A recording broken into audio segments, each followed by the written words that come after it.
কি মনে হচ্ছে? এটা কি শ্যাম্পু দিয়ে তৈরি করা? শ্যাম্পু দিয়ে গাঁজা তৈরি করেন, বালতি দিয়ে ঢেলে দিলেন, তাহলে কি সমুদ্রে আসা হয়ে গেল? এটা ফেক না, এটা রিয়েল।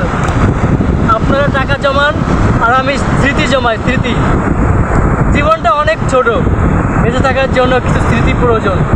টাকা পয়সা অনেক আসবে হয়তো, কিন্তু ভালো সময় খুবই কমই আসে।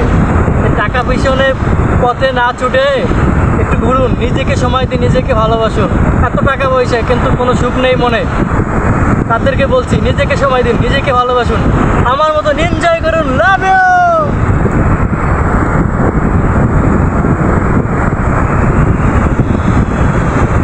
যার গার্লফ্রেন্ড নেই তার সমুদ্র আছে। ওকে বস, ভালোবাসা যদি কোনো মানুষ না পান, কেউ যদি আপনাকে পাত্তা না দেয়, এই সমুদ্র আপনাকে পাত্তা দেবে। সমুদ্রকে ভালোবাসুন আর কিছুর সাথে বন্ধু রাখুন, যাদের সাথে আপনি ঘুরতে পারবেন। আর বন্ধু না থাকলেও সমস্যা নাই, আমি আছি, আপনার ফেসবুক ফ্রেন্ড আছে, অবশ্যই আমি তোমার পাশে থাকবো। কোথায় ঘুরতে যেতে চাও বলো, আমি ঘুরতে নিয়ে যাব। Love you, love you almost.